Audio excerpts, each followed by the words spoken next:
I am the Tofu Golem. Please enjoy the video. You begin by isolating the artifact. Identify whether it has flicker, blocks, or color bands so you know what to target.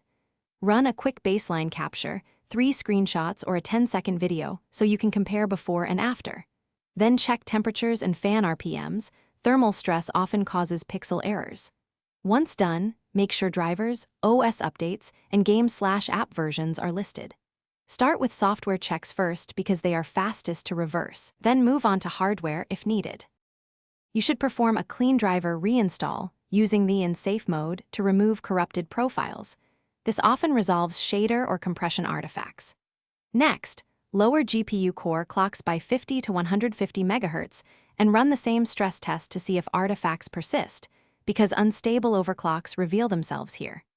Disable overlays, VSync, and experimental features like RTX or variable rate shading to narrow cause. If artifacts stop, reintroduce one change at a time to identify the culprit. You now move to hardware.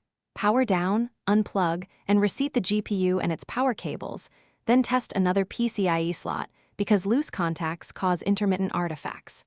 If possible, test the card in another PC or install a known good GPU in yours to isolate the failure.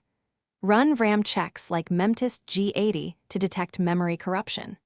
If artifacts persist after testing and temperature control, prepare RMA documentation with baseline captures and test logs. This is the step before replacement. Thanks for watching. Consider subscribing if we helped you today.